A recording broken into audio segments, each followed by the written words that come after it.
Bentuk batu apakah yang dipakai beristinja? Bagaimana cara berwudu bagi orang yang cacat? Bagaimana hukumnya beristinja bagi kaum hawa? Ini menarik. Tidak ada air pakai batu, Ustaz.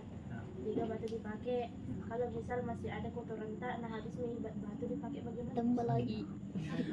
Pertanyaan yang bagus. Tepuk tangan dulu. Tepuk tangan. Apa namanya? Habibah. Kan bisa cebok pakai batu. Ya dan kenapa itu batu dipakai cebok? Apanya bisa dipakai ketelok? Bagaimana cara kita mengatasi ketika kita sedang berwudu kemudian air di keran mati atau mesinnya rusak dan kebetulan tetangga mempunyai air, ya ke situ ya, apakah wudu kita dilanjut atau diulang kembali yang tadinya? Saya ingin memperkenalkan pemateri hebat yang ada di hadapan kita pada malam hari ini. Yang pertama, atas nama Nurun Tawiyah Asyadiriyah dari Pambusuang, dan di sampingnya Nurul Ulfia Az-Zahra dari Malunda, dan di sampingnya lagi ada Haryanti dari Alu. Ya, kepada pemateri pertama kami persilahkan. Bismillahirrahmanirrahim.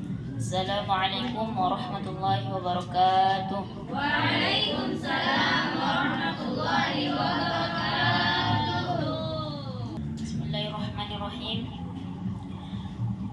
Wa qad qala musannifu rahimahumullah ta'ala wa nafa'na bihi wa bi ulumihi wa barakatihi fid dharain amin. Faslun, satu fasal. Syurutu ijza'il hajari tamaniyatun. Adapun syarat istinja batu ialah ada 8. Ayyakuna bi thalathati ahjarin, adanya dengan 3 batu. Ayyunkiyal mahalla, dapat membersihkan tempatnya. Wa alla yajifan najisu, dan belum kering najisnya. Wala yantaqila, dan belum berpindah tempat. Wala yaqra'a alaihi akharu, dan belum bercampur atasnya dengan yang lain. Wala yujawiza, dan belum melampaui safhatahu wa hasyafatahu, safanya dan hasyafanya. Wa alla yusibahu ma'un, dan tidak terkena air. Wa antakunal ahjarun tahiratan, dan adanya batu bersih. Bismillahirrahmanirrahim. Assalamualaikum warahmatullahi wabarakatuh. Waalaikumsalam warahmatullahi wabarakatuh. Bismillahirrahmanirrahim. Faslun, adapun satu pasal. Furudul wudu'i sittatun. Adapun fardu-fardu wudu yaitu ada 6. Al-awwalu an-niyatu. Adapun yang pertama adalah niat. As-sani ghuslul wajhi. Adapun yang kedua ialah membasuh wajah. As-salisu ghuslul yadaini ma'al mirfaqaini. Adapun yang ketiga ialah membasuh kedua tangan sampai kedua siku. Ar-rabi'u mashu syai'in minar ra'si. Adapun yang keempat ialah mengusap sebagian dari kepala. Al-khamisu ghuslul rijalaini ma'al ka'baini. Adapun yang kelima ialah membasuh kedua kaki sampai kedua mata kaki. As-sadisul tartibu. Adapun yang keenam yaitu tertib. Di pemaparan materi pada malam hari ini, kepada audiens saya buka sesi pertanyaan pertama, dan diharapkan masing-masing kelas memiliki perwakilan untuk bertanya. Kan nama saya Masrum binti Iwan. Kan bisa cebok pakai batu. Ya bentuk itu batu dipakai cebok. Apanya bisa dipakai ketelok? Itu sarang. Terima kasih. Assalamualaikum warahmatullahi wabarakatuh. Waalaikumsalam. Sebelum itu terima kasih kepada moderator telah mengizinkan saya untuk bertanya. Tabe, saya perwakilan dari kelas 3 Ulia ingin bertanya, apakah minyak dan oli tersebut itu dapat menghalangi kesahannya wudhu? Tolong dijelaskan. Terima kasih. Assalamualaikum warahmatullahi wabarakatuh. Bismillahirrahmanirrahim. Assalamualaikum warahmatullahi wabarakatuh. Waalaikumsalam warahmatullahi wabarakatuh. Perkenalkan, nama saya Mufidah S. Saya perwakilan dari satu Ulia. Saya ingin bertanya, apa perbedaannya sofhat tubuh dan wahasyam batu? Nama saya Kenal Nisa, perwakilan dari IPSMA 2. Apakah semua batu bisa dipakai untuk beristinja?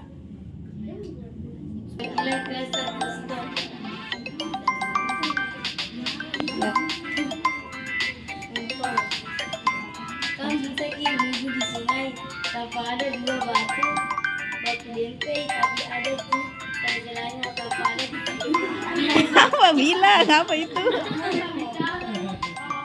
Pertanyaan saudari Kaila.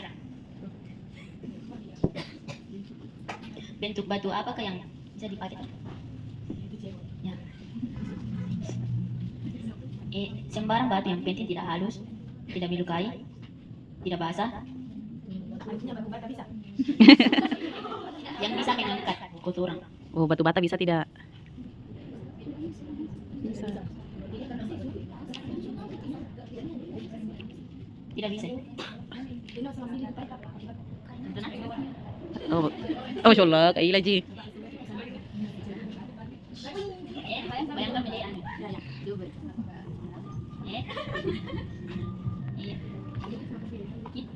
Tiga batu dipakai.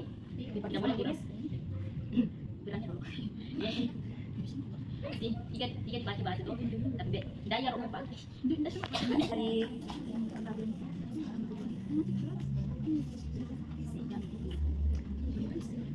Apa perbedaan salfahah dan hasyafah? Di dalam kitab Nailur Rojar mengatakan, wa dhahiru farjil mir'ati, bagian luar farji perempuan. Wa safahatu, adapun safahah itu mayan duhu indal qiyam, sesuatu yang bertemu ketika berdiri. Sesuatu yang bertemu ketika berdiri. Ya. Dan hasyafah itu ra'sul dzakar, kepala kemaluan. Apakah orang yang bertato sah wudunya? Tetap sah wudunya. Ya, kenapa beda pisau? Ya, karena Tapi tetap haram hukumnya bertato. Tapi sah wudunya.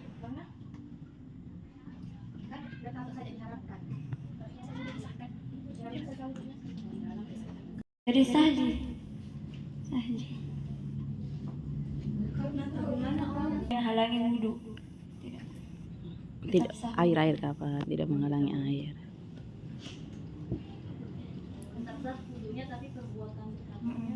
Haram.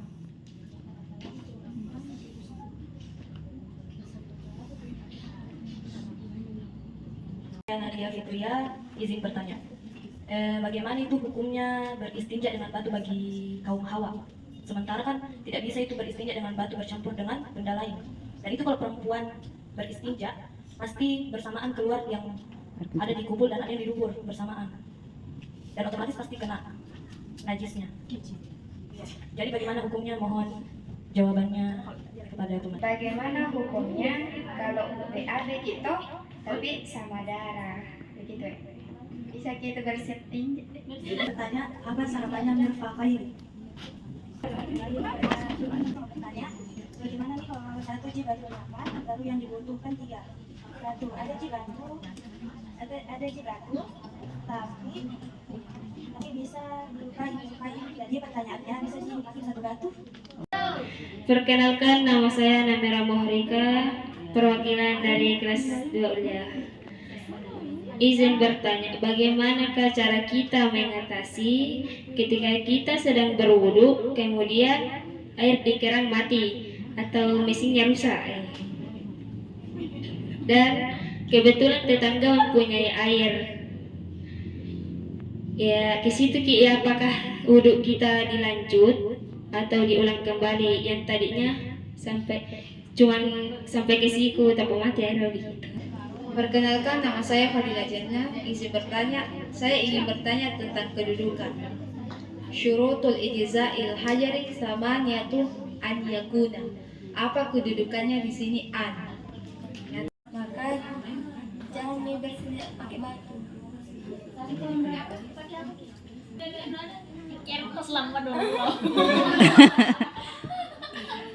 Selanjutnya kami serahkan kepadamu Sohib.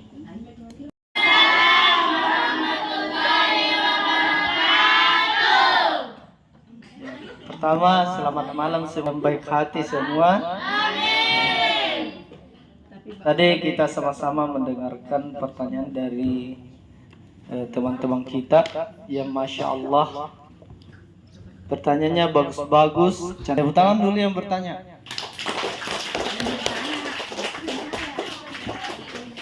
Tepuk tangan lagi untuk yang mendengar tadi. Ya, supaya tidak mengantuk di belakang. Tepuk tangan juga di belakang.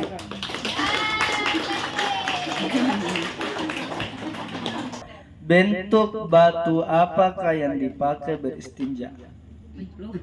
Pernah dilihat batu ah? Oh iya. Ya. Semua jenis batu yang kalian lihat itu sebenarnya bisa dipakai beristinja. Tapi ada tapinya. Ada persyaratan batu yang kita pakai untuk beristinja. Sama aja seperti jawabannya pemateri tadi. Yang pertama syaratnya batunya itu bukan batu yang licin. Kayak batu licin di Kalimantan di? Hah? Ada juga batu licin di Kalimantan. Ya. Yang mana itu batu licin seperti kaca? Tahu kaca? Kristal kaca?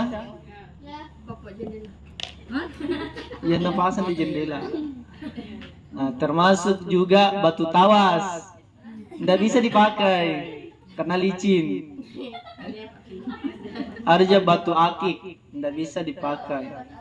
Batu akik karena bukan lagi halus, tapi ya berharga, dimuliakan. Kalau batu bata, jadi batu bata itu kita masukkan di kelompok batu jenis apa? Kasar. Kalau dia dikategorikan batu kasar dan bisa qali, kalau dalam istilah fikih itu qaliun, artinya qaliun, jamidun qaliun. Batunya itu harus jamid, padat. Qaliun bisa memindahkan najis. Kalau batu batanya batu bata yang serbuk, bukan memindahkan najis tapi bisa menambah tempat najis.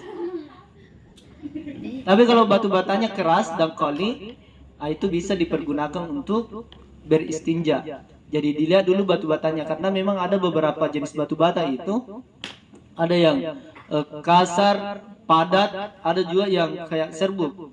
Jadi ketika digosok-gosok tidak dapat hadiah.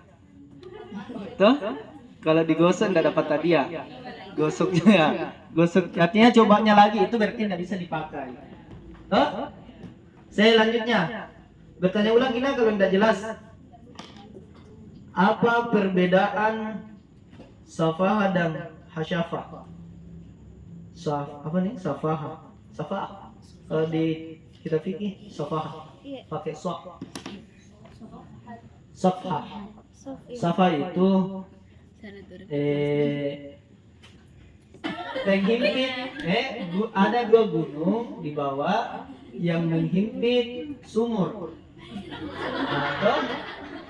Sumur itu tempat keluarnya Ngerti itu? Berarti pantat nih. Nah itu namanya safaha. Termasuk yang membatalkan seseorang untuk bisa beristinja dengan batu ketika najisnya itu sampai melewati ke safaha dengan hasyafah. Jadi kalau yang mencret-mencret, bret, itu kan pasti ada semprotan keluar. Tahu? Ada semprotan keluar, dan kalau tersemprot keluar pasti terkena gunungnya. Tahu? Jadi sumurnya tadi itu apa namanya itu, kalau mengeluarkan semburan kayak gunung berapi itu meletus ya. Kalau sumurnya meletus, itu kan otomatis meluas daerah yang kena lava namanya itu. Lava, bukan lava. Jadi kalau sudah sampai di situ sudah tidak diperbolehkan lagi beristinja dengan batu. Harus pakai air. Jadi kalau tidak ada airnya, inilah yang disebut dengan orang yang faqidut tuhuraini, orang yang kehilangan atau tidak dapat dua alat bersuci. Kan bersucinya bisa pakai batu, yang kedua bisa pakai air. Apakah ada ruksa keringanan? Bisa bertayamum? Tidak bisa orang bertayamum kalau cebo, bukan wilayahnya itu. Jadi apa yang bikin? Dia tetap melaksanakan kewajibannya seperti sholat dalam keadaan masih membawa najis. Apakah sah? Apakah sah salatnya? Bagaimana?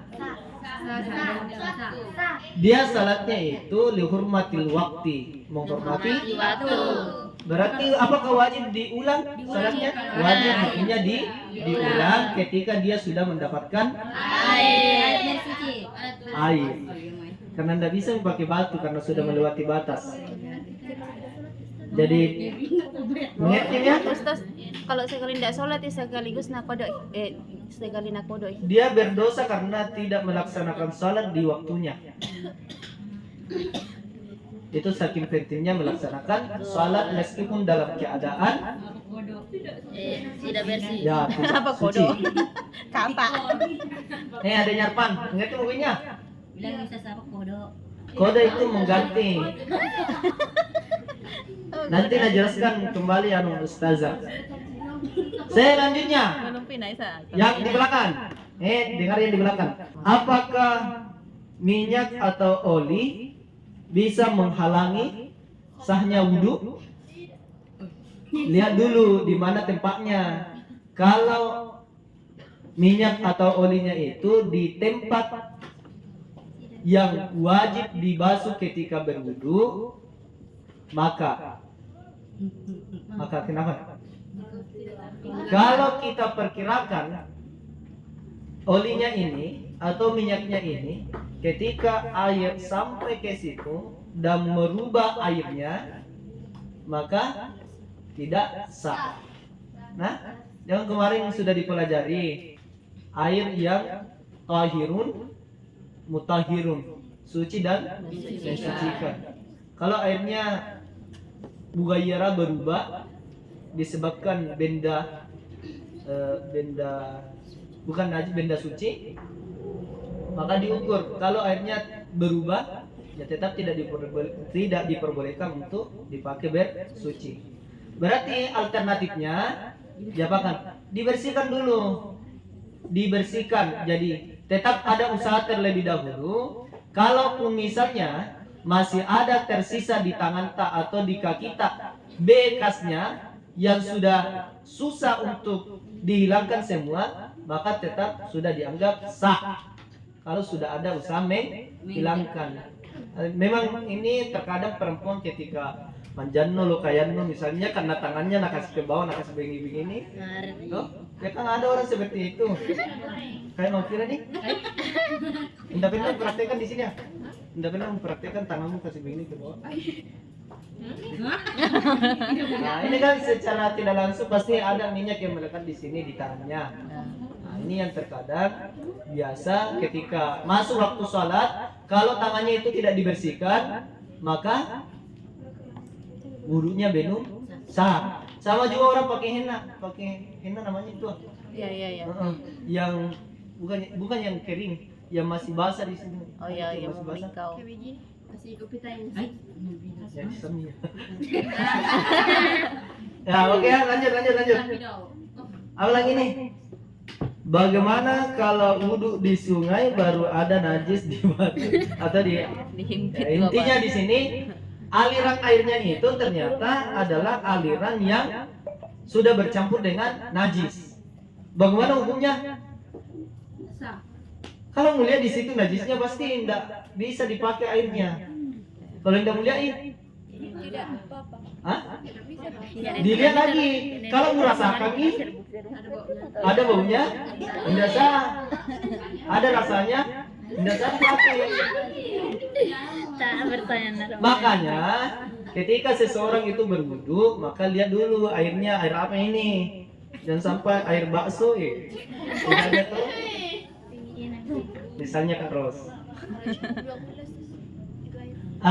Ini terkadang terjadi di sungai. Terkadang terjadi di sungai. Pengalamannya Airnya kan ya. misalnya air 2 kula atau lebih. Kalau ada najis, yang penting airnya tidak berubah, maka tetap bisa dipakai, suci. Toh? Kalau airnya berubah, dilihat dulu berubahnya sebab apa.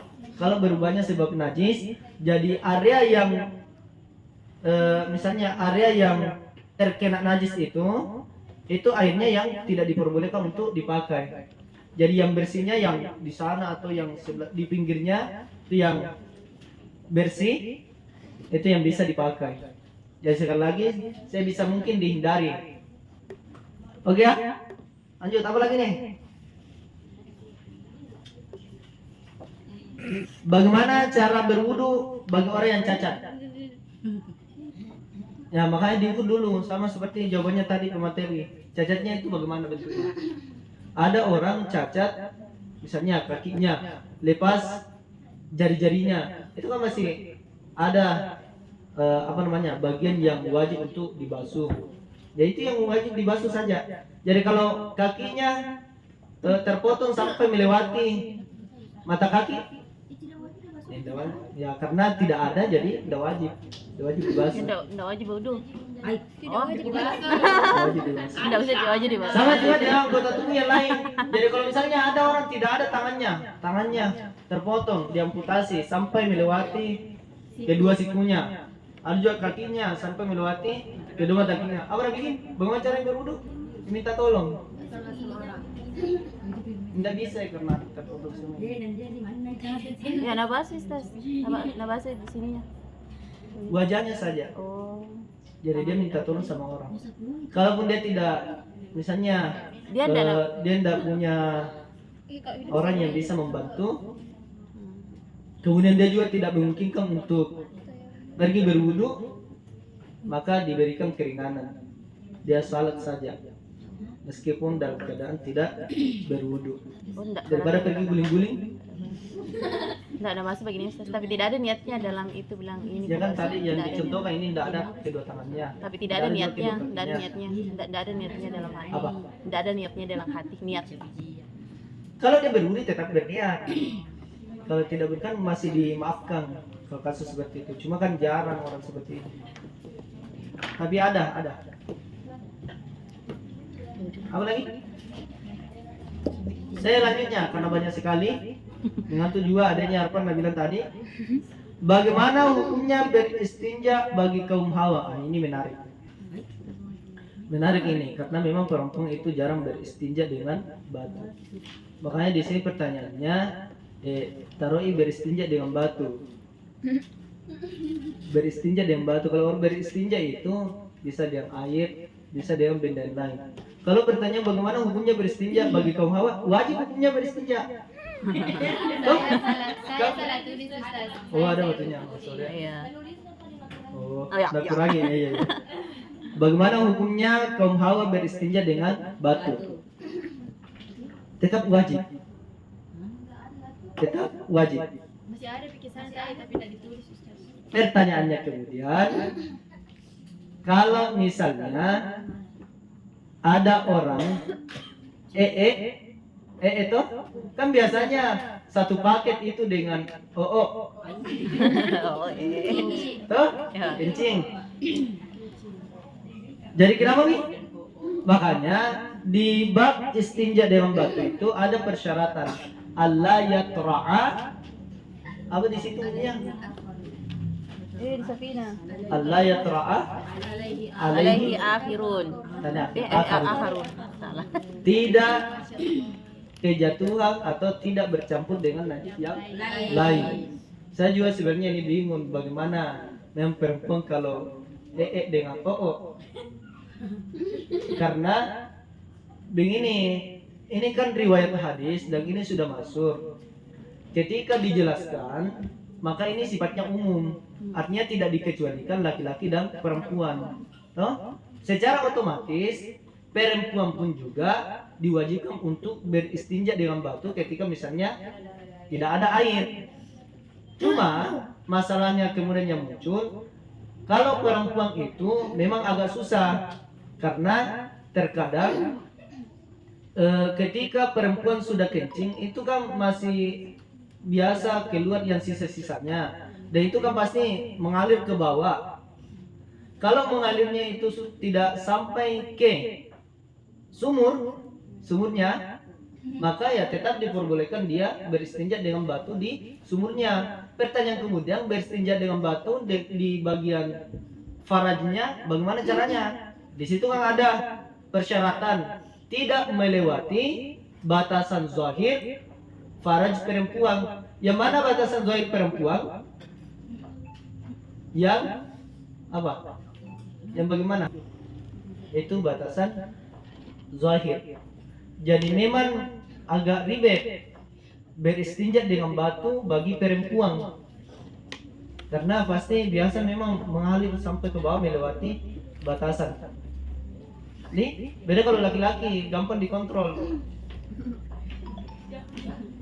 Ya, sudah terjawab tadi Adi? Nanti bertanya ulang lah untuk lebih memperjelas lagi. Bagaimana hukumnya BAB darah? Ya hukumnya dihukumi sebagai BAB. Iya, kan? Karena kalau BAB kan Bagaimana beristinja dengan kalau ada orang berak darah atau bercampur? Di bab apa ini? Yang nawakidul wudu. Di bab nawakidul wudu itu termasuk di dalamnya al-khariju min sabilaini. Al-khariju minas sabilaini, yang keluar dari dua jalur, dari dua jalan. Mu'tadan kana au nadiran. Baik yang keluar tadi itu yang biasa keluar seperti kencing, apa lagi? Itu ji. Au nadiran atau yang jarang seperti darah, batu. Iya, kencing batu, orang kencing batu. Berak batu. Kebetulan makan nasi bercampur ada batunya. Karena tidak diurai di lambung, di usus, ya keluar nih. Berak Itu apa? makanya nanti Gula-gula jarang tusuk, keluar. gula-gula. Ada juga ulat. Tusuk gula-gula. Cacingan. Tusuk gula-gula. Ya, ada Uang juga koin, kelereng. ya, uang koin. Anak-anak itu biasa kelereng keluar. Ada pernah. Iya, nanti lagi kelereng. Keponakan. Semua hukumnya kalau sudah keluar dari dua jalan ini, hukumnya adalah najis. Berarti kalau mengeluarkan najis pasti diwajibkan beristinja. Berarti kalau darah yang keluar dari anusnya tadi itu dihukumi sebagai apa? Najis. Berarti wajib beristinja. Oh ya? Kalau beristinjanya dengan batu, kalau darah yang keluar, lihat dulu, sama seperti hukumnya najis seperti biasa. Kalau dia sudah sampai melebar ke area yang menjadi batas, berarti sudah tidak diperbolehkan lagi beristinja dengan batu, harus dengan air. Apa lagi? Bagaimana kalau misalnya satu batu, ada di banyak batu, tapi yang bisa diperbolehkan dipakai hanya satu, maka ya tetap satu jadi dipakai. akan tetapi tidak memenuhi persyaratan, karena syaratnya itu ayyakuna bisalasati ahjari, harus dengan menggunakan 3 batu. Bisa jadi 1 batu, yang penting punya 3 sisi. Nah, punya 3 sisi. Ya jarang kita dapat batu seperti sambusa. Cuma artinya di sini batunya itu punya sisi minimal 3. Karena nanti masing-masing sisi itu dipakai untuk membersihkan sumurnya. Ya berarti tidak istinja nih dengan batu. Dimaafkan ya ada fakir tuhur ini. Apa lagi? Bagaimana caranya mengatasi ketika kita berwudu kemudian apa ini? Mati air. Mati air. Wah, saya terjawab nih tadi itu. Ya begitu sih caranya. Jadi memang di dalam bab wudu itu bagi orang yang bukan salis, artinya salis. Salis itu artinya orang yang terus-menerus bernajis. Ada orang keluar terus air kencingnya atau keluar terus nya. Ada orang begitu. Tuh. Apa? Keputihan. Ya kan ada janu waktu berhentinya keputihan. Iya, karena dianggap najis sih. Ya kalau sebentar sholat Ustaz. Iya, langsung batas. Langsung batas. Ya, kurang merasa benar gitu. Bikin ya dimaafkan atau digunakan. Diingat. Diperkirakan. Keluarnya ini kalau dia masih salat itu diperkirakan kalau keluarnya itu waktu salat berarti ulangi salatnya. Kalau keluarnya pasti setelah salat ini kayaknya. Karena sementara ke salat tadi tidak ada kurasa.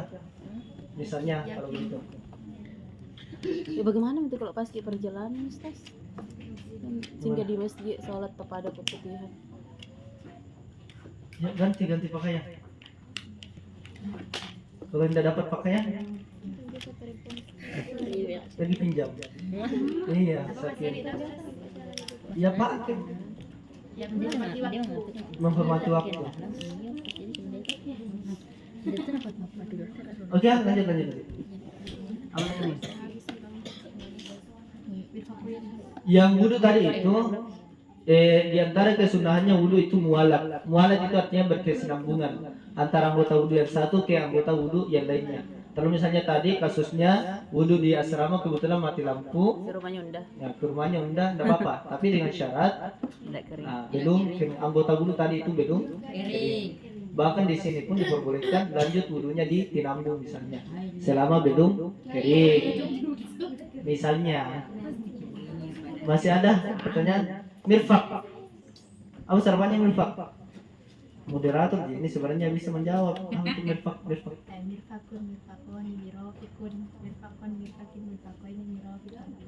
Apa? Isim apa? Isim lah. Terkadang itu ada kalimat yang bentuknya seperti isim tapi bukan isim, dia itu jamin, tidak ada timbangannya. Isim jamin namanya, tidak ada timbangannya. Apanya mirfakun?